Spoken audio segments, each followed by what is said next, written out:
Happy midnight, everyone. The sun's reclining, the moon is shining, your boy is styling, and I hope all of you are smiling. In today's video, I'm going to be showing you guys how to construct this monster of a guardian farm behind me, so stay tuned for that tutorial. A quick disclaimer before I start the video, this is actually my first YouTube video ever. And I'm really excited about that, but it does come with a few caveats. Like, for example, I just learned how to use OBS like 2 days ago, and I'm watching back some of the footage. There's some weird cuts. I breathe into the mic a little bit. I'm still not used to kind of talking to the camera, so I'm sorry about all that, but if you just bear with me and be patient, I would really appreciate it. This is my first time around the block. The good news is it only gets better from here, and I'm really excited to be embarking on this journey with all of you. So without further ado, let's get into the tutorial. So this is a farm design that I came up with, but it's inspired by a design by Iscal85, and I will link the video to his design in the description. The reason I call it my own design is because I feel like I made enough substantial changes to it. I changed the sizes of the tanks, how many of them there are. I got rid of some of the materials that Iscal uses, so I think I made it a little more cost effective, a little more efficient. But yeah, credit where credit is due. This farm is definitely inspired by his, so again, I'll link him in the description. The general premise of the farm is that it is built inside the bounding box of an ocean monument that I removed. This forces the Guardians to only spawn in these two tanks, where they are pushed up by bubble columns, they flow into the middle, and then finally they flow into that tube and fall to their deaths in a chamber down below. So yeah, let's jump into it, and I will show you guys how to build this farm on your very own survival world. So step one in creating a guardian farm is going to be, of course, finding an ocean monument, draining it, and removing it. If you already know how to do that, I recommend you skip ahead in the video, but if you don't, no worries, we'll go over it. Do be aware that this is definitely the most labor-intensive part of the project. It might be the simplest, but it's also the most time-consuming. But yeah, anyways. So the best way to find an ocean monument, if you don't already know, there's going to be two ways to go about them. Both of them, you're going to need your world seed. In order to get that, all we need to do is type /seed into chat. This is a vanilla thing, survival thing. You don't need to be in creative or use mods of any kind to get this. This is just a default command that you can do.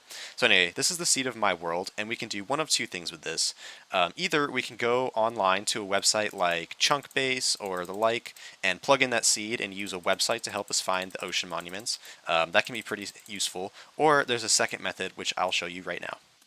So using our seed, the second method is to create a new world that has the exact same seed as our survival world. I've already done this, so I'm just going to go into my world.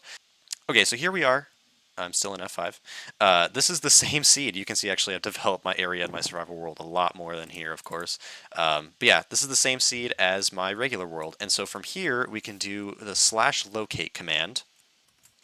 Here's the command. And if we type that into chat, it's going to take a second to search, and it's found the nearest ocean monument to this location, which is where my main base is at. So we can go into chat, we can actually just click on this and press enter to teleport to it, and that's how we can find an ocean monument.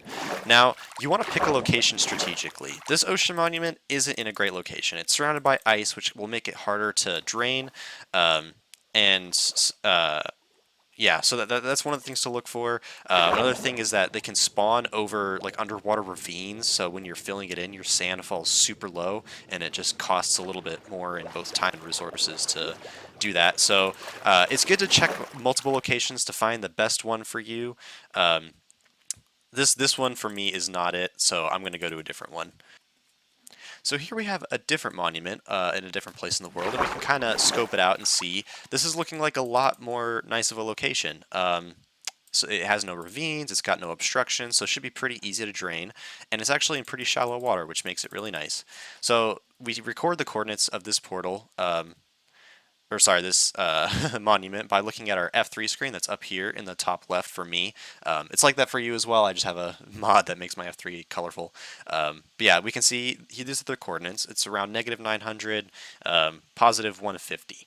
So then we can hop back on our survival world and start heading for the same coordinates in the survival version of the world. So that's what I'm doing now. I'm flying over to the ocean monument that we found. And we've arrived. We can see it right here. Tons of guardians in the area. That's both a good sign for later, but a bad sign for now. I definitely recommend bringing some invisibility potions because it'll stop the guardians from seeing you. So in order to set up the perimeter, you're going to use sand. And the reason you use sand is because it's a gravity block, so you can place it and it'll fall down, so you don't have to keep having to go up and down in the water to fill up the monument. The first thing we need to do is set up a perimeter around the outside of the monument using sand, and then fill it in. And we're going to start at the corner. Now, you can start at the corner, and bring that all the way up if you want to treat this as the corner of the ocean monument. Or alternatively, you can go one block out and treat this as the corner of the ocean monument. Technically, all you need to do is this one right here, but if you choose to go one out, it'll make it a little bit easier later on to build the walls of your Guardian farm if you're planning on designing it. So in my own farm, I'm going to use this, but you could use this just as easily. Yeah, from whatever corner you choose, go ahead and build up sand all the way to the top of the ocean. Next, we're going to want to push sand across to fill up these walls first, and there's a really easy contraption you can build formation. So this is the machine, super simple, and this is going to help us push sand, because when we place sand, it's going to complete this connection over to this redstone here from there, and that's going to power the piston.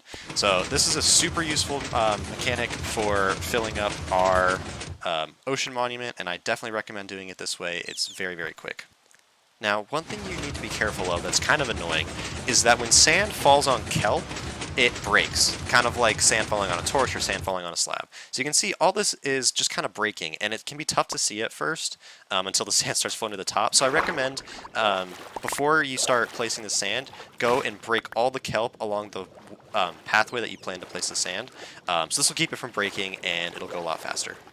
Alrighty, I'm going to go ahead and get my perimeter in, and then I will start on the grid and kind of show you guys generally how to best train the ocean monument.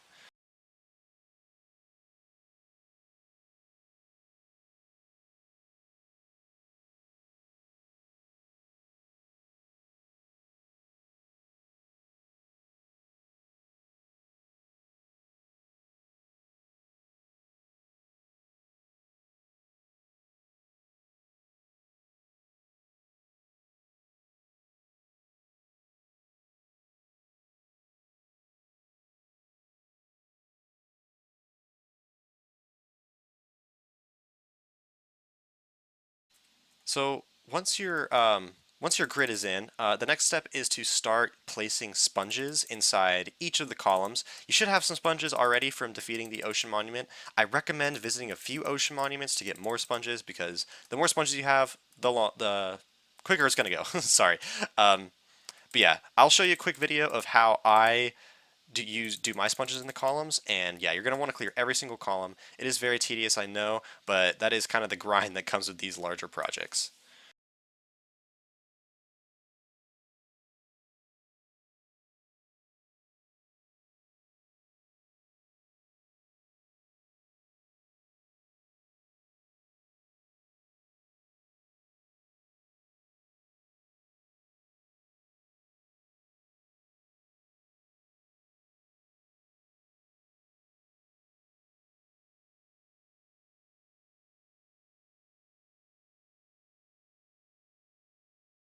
Now, of course, over the course of while you're doing this, your sponges are going to get full of water and you won't be able to use them. So the quickest way to dry them back out again is to just pop into the nether and place them down anywhere. This will instantly dry them, and you can also insta-mine them with a hoe. I'll show a clip of me doing that just so you can get a sense of what it's like, but that's how I recommend you dry your sponges.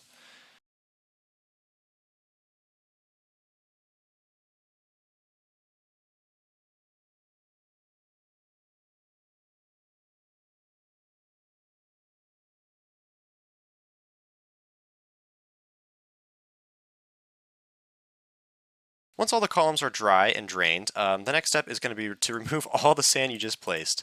I know, it's sad, but don't worry, it doesn't take as long as placing it did. The quickest way to do that is to just mine the bottom sand block and place a torch under it. This will cause all the falling sand to be deleted, and I'll show a clip of me doing that. But yeah, you'll need to do that to the entire grid except for the outside walls. Be careful not to let the outside walls fall.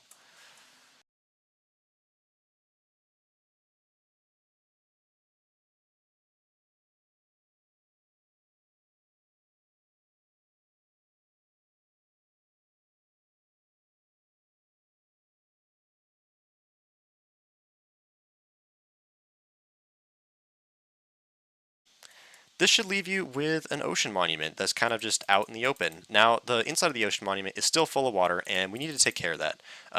There's no real great technique for doing this. I just recommend getting a few potions of invisibility, popping into the monument, and just swimming around spamming sponges. At the end of draining the monument, you should be left with just a husk of a monument. It's just the building left. And the last thing we need to do is remove that building, which actually doesn't take that long. It only took me about 20 to 30 minutes. I do recommend using a Haste 2 beacon to do so. And then the other thing I do recommend doing is marking out where the center of the monument is. This will be useful because it'll mark out the center of the bounding box, so when we're building later, we don't have to calculate it ourselves. So yeah, before you delete the whole monument, I do suggest that you leave 4 blocks kind of marking out where the center is towards the top.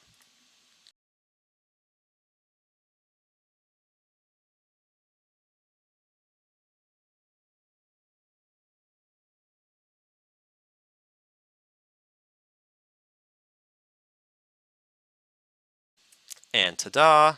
Wow, how poetic. A moon in the background. 2 moons in the background. Beautiful. But yeah, now you've taken out an entire ocean monument and you're ready to build your farm. You just destroyed thousands of years of history so that you could capitalize on the death of innocent creatures. Yeah, me too. Let's do it. So I've gone ahead and removed our beacon up here, and I've also moved our little checkpoint down to here. And we're currently standing on the 4 blocks, if you remember, that we decided was the middle of the ocean monument. It's going to help us. So we can remove these now, but at least now we know where the middle is, and it's going to be these 4 blocks. I'm planning on putting in a new floor, so we're just going to account for that by placing these back here. And in the meantime, we can go ahead and set where we want our drop chute to be. So this is just going to be a kind of 4x4 right here. This is going to be our drop chute. It's going to be taller. We're going to extend it. But let's go ahead and get the footprint of the farm. So on either side, I want my 2 spawning tanks to be here and here. You can do it also here and there if you want, but I'm going to do mine this way. So we're going to extend these out 8. 3, 4, 5, 6, 7, 8. 1, 2, 3, 4, 5, 6, 7, 8. And do that on both sides.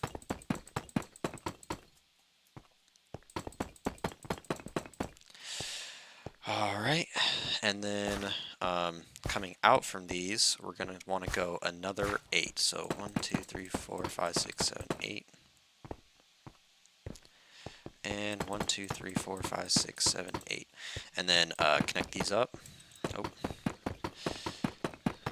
Nice. And I'm just going to repeat that on the other side. So we've got both of the platforms here, or the frames of them, I guess I could say. The next step is just going to be to fill these up with soul sand. And again, I'm leaving this 1 block gap right here because I, in my version, took out the bottom layer of the monument because I'm planning on putting in my own. If you didn't do that, this should be just like on top of the monument floor. So yeah, that's why there's a gap there. But I'm going to go ahead and fill these up with soul sand, and I'll be right back. Alright, so now that we've got the soul sand in the bottoms of our tanks, we can go ahead and begin constructing the tanks. So you want to make it so that this goes up to y equals 63. Alright, so this is how tall each of your tanks is going to be, except on the middle, and I'll show you guys that once I get kind of the structure completed. Alright, so as you can see, we've gone ahead and filled up, or kind of made our tanks longer. You can see I've not connected them here in the middle. That's because this side is going to be a few blocks shorter, and we'll get to that in a moment. In the meantime, I'm going to go ahead and fill these all up with glass. I probably should have mentioned you can build these tanks out of any full block. I'm going to be doing mine out of like a deep slate frame with glass because that's the way I'm going to be styling my farm.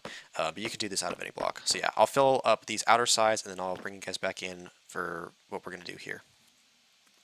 Alright, so now that we've got our tanks walls filled in on these outer sides, let me show you what we're going to do for the interior sides. So you're still going to be filling these up, except instead of going all the way to y equals 63, you're only going to take it to y equals 60. You can see my middle coordinate again, once again. So here's 60. This is the height that you're going to want for these interior walls. So once again, I'm going to fill those in, and then I'll bring you guys back in a second. Alright, so now we have these interior walls of the tanks that are filled up, again, only to 60, y equals 60. You can see that on my coordinates. I went ahead and changed out some of the glass for deep slate. This is just a style thing. You don't have to do this. But yeah, I wanted the drop chute to look pretty unique. So the next step is to go ahead and place glass panes on top. So that'll be at y equals 61. And the reason for this is eventually this tank is going to be full, and there's going to be flowing water that pushes the Guardians towards the middle. And having glass panes here helps them to not jump. So this will just help them kind of flow a little bit faster through the farm and increase the rates a little bit. So that's why I'm placing these glass panes here. Now once these are done, we're going to build what Iskal calls a sub-tank. I'm using a variant of his design in this video. And that is going to go down here. So that's 2 blocks below. And we can fill this in, and it's going to go all the way over to the drop chute. So here we have our sub-tank all constructed, and you're going to want to take it all the way up to the height of the other 2 tanks, because Guardians are going to be flowing down and then into here, and then from here into the middle. I think in the previous clip I had these panes as deep slate bricks. It's best if these are panes for the same reason that these are, to help the Guardians not jump, especially because we're going to be dealing with a specific amount of fall damage.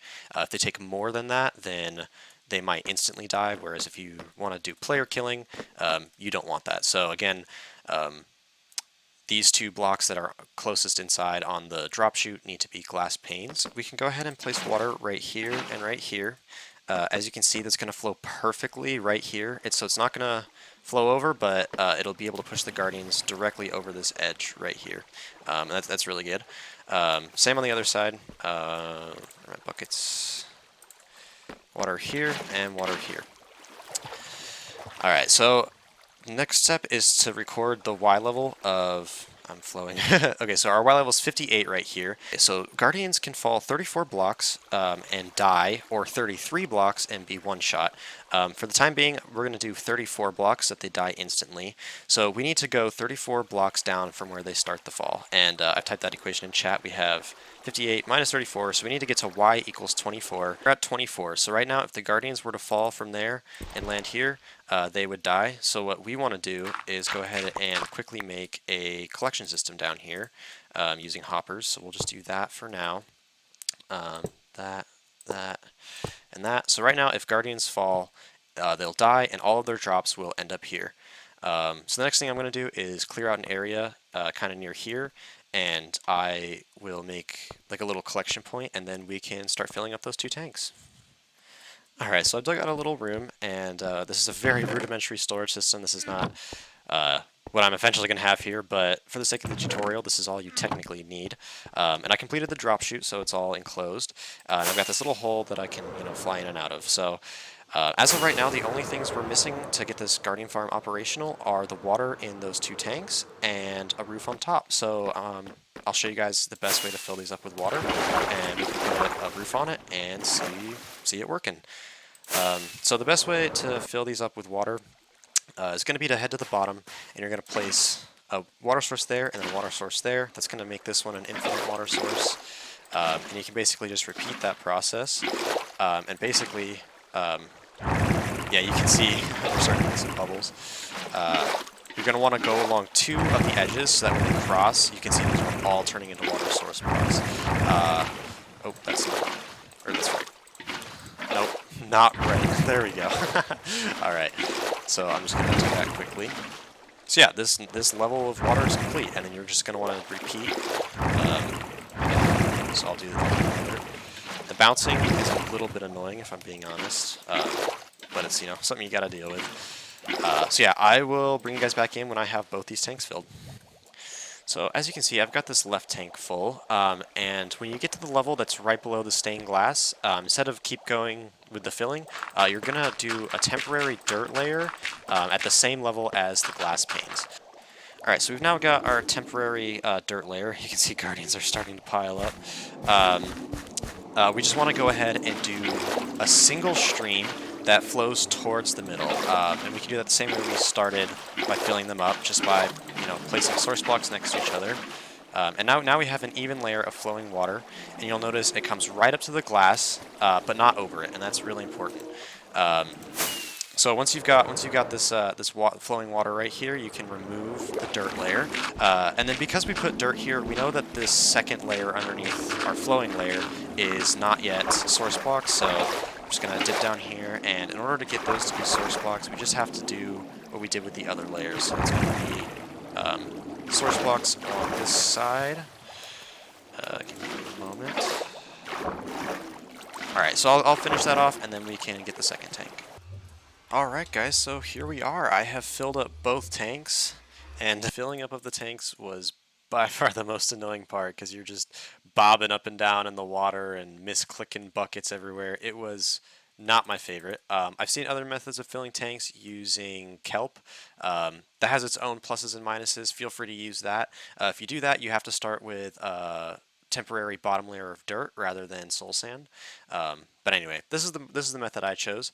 So yeah, I also put the roof on, which again, having the roof on increases the spawning by a lot. If the water that the guardians spawn in has access to open air, that suppresses 95% of the spawns, which is just crazy. So yeah, make sure you put a roof of solid blocks on the top, as I've done here. And yeah, we can kind of see it in action. So the guardians spawn in these lower tanks as intended. They flow to the top, and they get swept into that middle section, and then slowly pushed into our drop chute. And I can take you guys down here. This is just temporary. I'm going to improve this. Here's where they're... I don't know how he survived. Anyway, we'll worry about that later. Most of them die like that. And as you can see, this is just what we've gotten from while we were building. So I'm assuming if I were to AFK, you could probably fill up this chest and more with drops. And I'm going to configure this to be with my looting sword. So obviously cooked instead of raw cod, lots more drops, etc. So yeah, if all you wanted to do was build the farm, that's it. That's the entire farm. Now, I'm going to keep going with the video because I want to show you guys how I design this and what sorts of upgrades I make to the storage and sorting system. So stay tuned if you want to see how I design the build and how I do some redstone sorting down here. But if you're just looking for the rudimentary farm, that's it. So yeah, if you're still here, I guess we can crack on with the build. Alright guys, I just wanted to go over some of my plans with you guys for this area before we get going. So I'm planning on having kind of little towers in each of the corners that are made out of deep slate that go to about there. And then there's going to be like a little square and walls going up the side, and that's going to be deep slate and dark prismarine. I have a really cool design for that. I'm excited to show you guys. And then the in-between parts are going to be a mix of prismarine. I threw my axe. Whoa. That would have been bad if I lost that. A mix of prismarine and glass.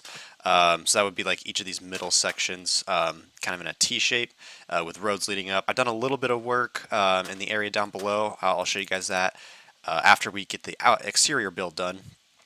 But yeah, that's the plan. It's going to take a lot of resources, but let's hit a time lapse.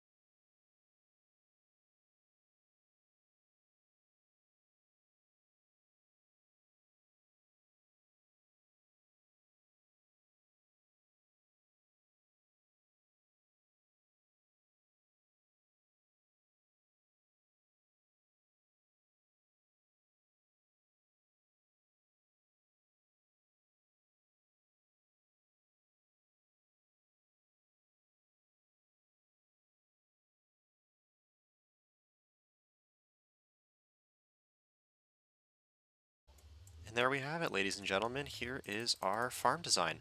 I'm super happy with the way this turned out. It's kind of exactly how I envisioned it to be. It took a while though. It was very expensive. Each individual dark prismarine brick costs one ink sac. So let's actually check out. I haven't done this yet. I'm really curious to see how many squids I had to kill to get all the ink sacs. There we are, 926 squids. I don't have a squid farm yet, so I had to do all that manually, and let me tell you guys, it was a pain. But let's check out what I did here. So actually, there were a few things that didn't make it into the time lapse. For example, I finished up these towers at the end, and then I added these waterfalls in. This was something I had planned to do originally, but I didn't do during the time lapse because I was worried it would mess with guardian spawns, but so far it hasn't, and I really like the way it turned out. And I also removed my little storage system here that I had to clean up, finish the area. And lastly, I added an AFK platform up there, which we'll get to in a moment. Oh, and another portal. But yeah, let's check out the inside of the farm. So I have a drop chute here with some water, and here we are. The guardians fall down here. This is where they are killed. And I have a manual farming option. Those trapdoors keep me in place, so if a guardian would fall down here, maybe. Alright, here's some guardians. So you can see I have a manual killing option, and it still gets collected into those same hopper mine carts, and that just allows me to use looting with the farm, which is very, very nice. Gotta make sure when you turn it off manual mode, though, to get rid of those guys. So anyway, that's the killing area, and then down here, we have the same kind of recurring motif from above, which I really, really like. Got some sea lanterns in the walls. On both sides, we have some aquariums. This is just like a tropical fish one. Over here, we have like a sunken shipwreck theme with some treasure, a little sunken boat here. I kind of prefer this tank over the other one, but those are just decoration. And this water does not mess with guardian spawns because it's below the bounding box of the temple. So yeah, if we come down here, all of our drops are split and sorted into either of these two symmetrical systems.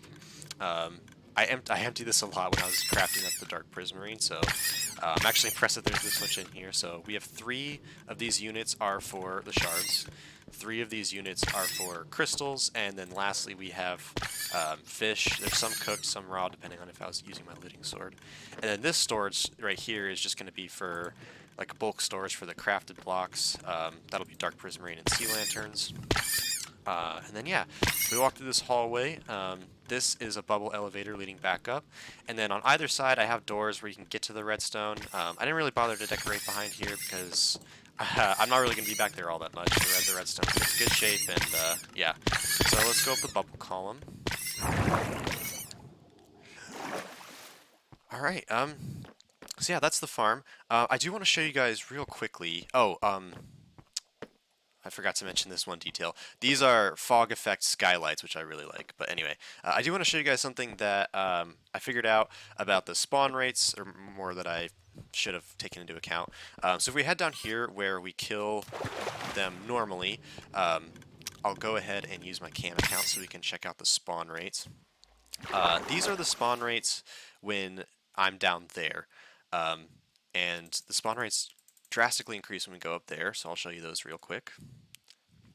And these are the spawn rates when I'm up there in the AFK room. As you can see, it's like insane when I'm up there, and the reason for that is that guardians are part of the cave mob cap.